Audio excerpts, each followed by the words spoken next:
Ich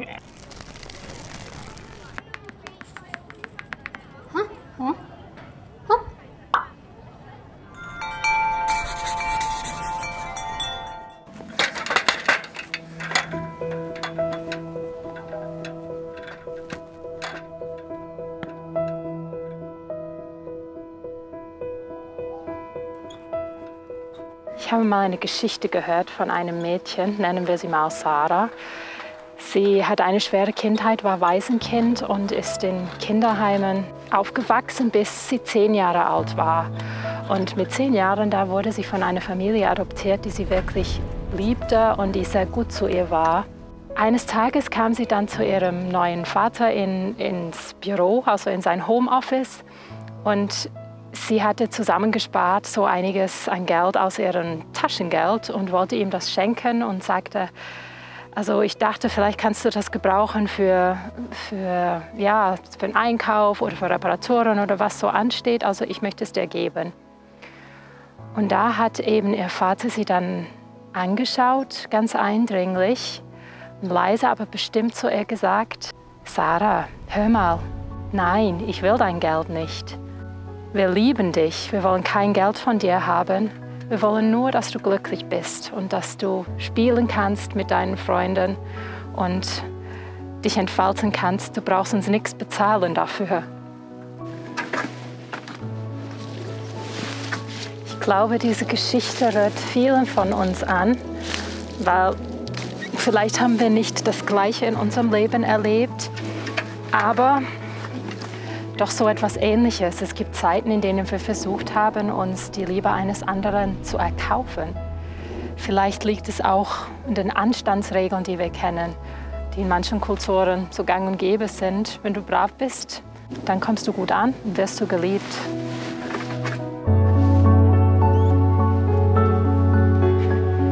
Kennt ihr das? Den Spruch mancher Eltern, wenn Besuch kommt oder man geht irgendwo hin, dann sagen die, seid schön anständig, benehmt euch ordentlich.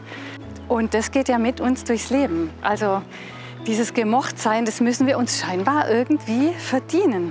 Das ist doch ein Paradox. Denn wir wissen genauso gut aus eigener Erfahrung, dass die Menschen, die wir so richtig mögen, die haben unsere Wertschätzung ja nicht durch irgendein anständiges Benehmen verdient. Sondern, ja, das ist interessant, gell? Wenn man verliebt ist, das kann man doch gar nicht richtig erklären, warum man jetzt in die Person verliebt ist. Das ist einfach, weil die Person so ist, wie sie ist. Einzigartig und echt. Vielleicht mit einer besonderen Lebensweisheit oder was auch immer.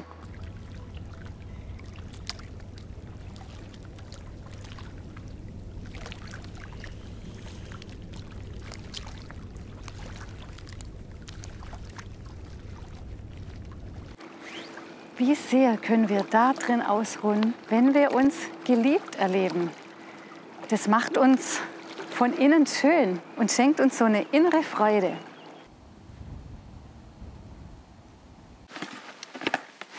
Papst Benedikt sagte einmal, dass der entscheidende Faktor für die Freude, die aus dem Glauben kommende Gewissheit ist, ich bin gewollt.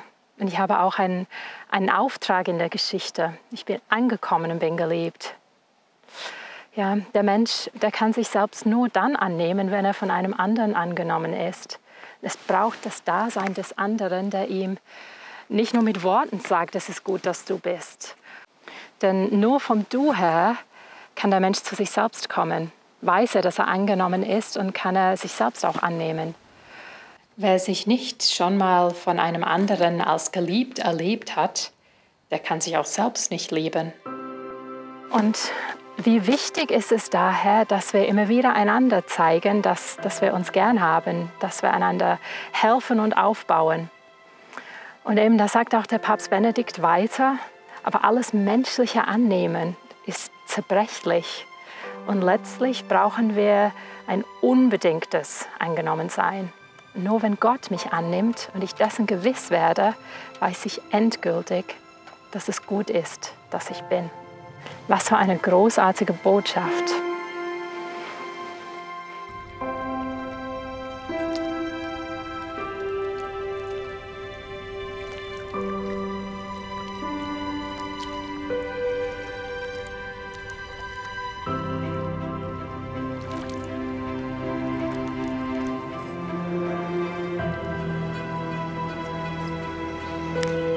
In seinen letzten Jahren hat Pater Kentenich immer wieder vom erbärmlichen und erbarmungswürdigen Königskind gesprochen.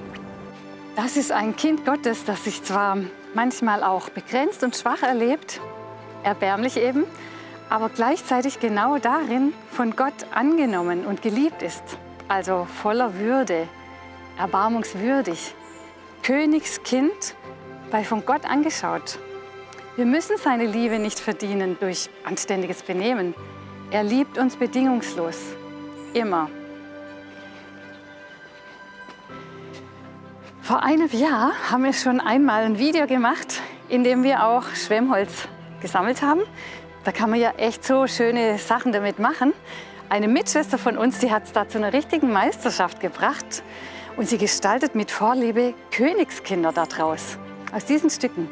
Und dazu hat sie auch einen Text geschrieben, sehr schön. Der kann auch richtig zu unserem Herzen sprechen, weil er eine Wahrheit anrührt, die wir tief innerlich alle spüren.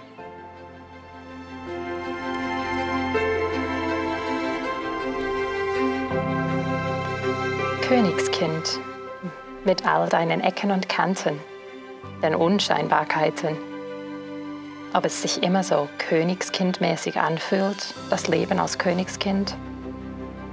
Ist da nicht oft auch so etwas wie ein Gebeuteltwerden im Strom des Lebens? Hier angeschlagen, dort eine Verletzung abbekommen, Bruch. Der Wellengang ist nicht immer nett. Die Stromschnellen nehmen keine Rücksicht auf ein kleines Stück Holz. Am Ende irgendwo angeschwemmt und liegen gelassen. So viel zu einem schönen Leben. Doch da ist die Einzigartigkeit der Erfahrung, die dich, Königskind, zu einem unverwechselbaren Individuum gemacht hat. Scheinbar wertlos liegen gelassen, doch nur für den, der oberflächlich vorbeigeht. Aber dann kommt jemand und sieht dich.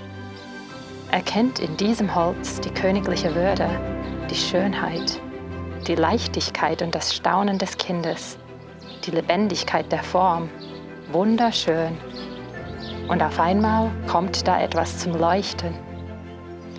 Berufen zur Freiheit der Kinder Gottes bist du, angeschaut und geliebt, geschaffen, um Schönheit und Würde in diese Welt zu tragen und die Maßstäbe dieser Welt wieder in die richtige Ordnung zu bringen. Denn wenn ihr nicht werdet wie die Kinder, Königskind, zum Leben erweckt im Angeschaut werden, unter einem liebevollen Blick, Wunden heilen und dürfen sein. Würde wächst im Annehmen der Leiden und im mutigen Ausleiden. Aufrichtig kannst du stehen, gekrönt und frei, denn du bist mein.